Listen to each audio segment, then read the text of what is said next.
batigit ang mga batasan. Pero kung si Kristo mupuyo sa atong tagsa-tagsa ka kinabuhi, mao samanta pag-uhon tas Ginoo. Munang nindot kayo kada usa na to kana bang si Kristo mo yung mupuyo sa atong tagsa-tagsa ka kinabuhi.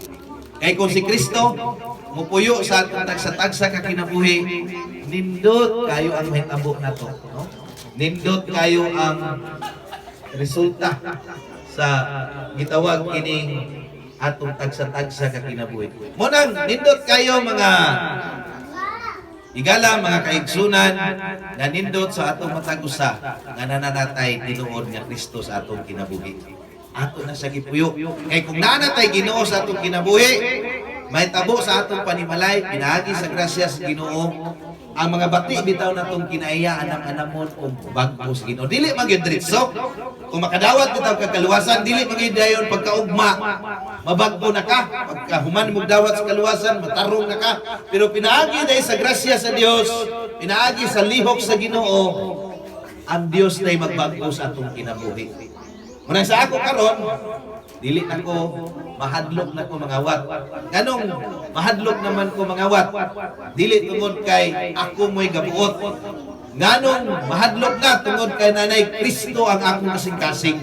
So kung ikaw di ay tinuod na kang nakadawat sa kaluwasan, pinaagi sa grasya sa Dios, siya mo'y mubago sa imuhang kinabuhi. Munang kinanglan gyud na atay Kristo. Munang mutuo ta niya. Gusto ka kabaguhan? Dili ta ka-blame sa atong gobyerno.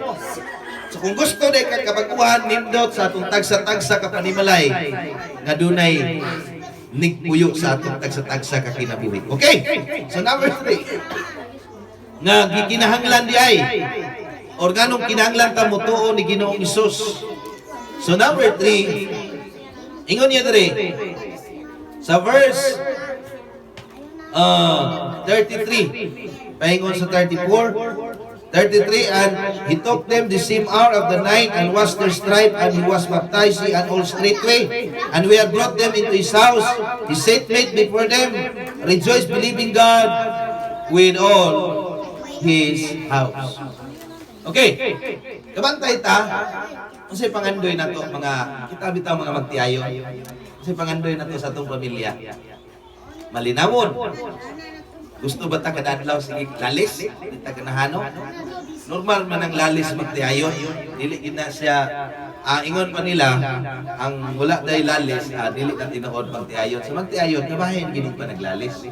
Pero ingon pa ni Pastor Ramon Ribo, dili pud maayo sa magtiayon kay kanang mag-away kay kana kunong away sila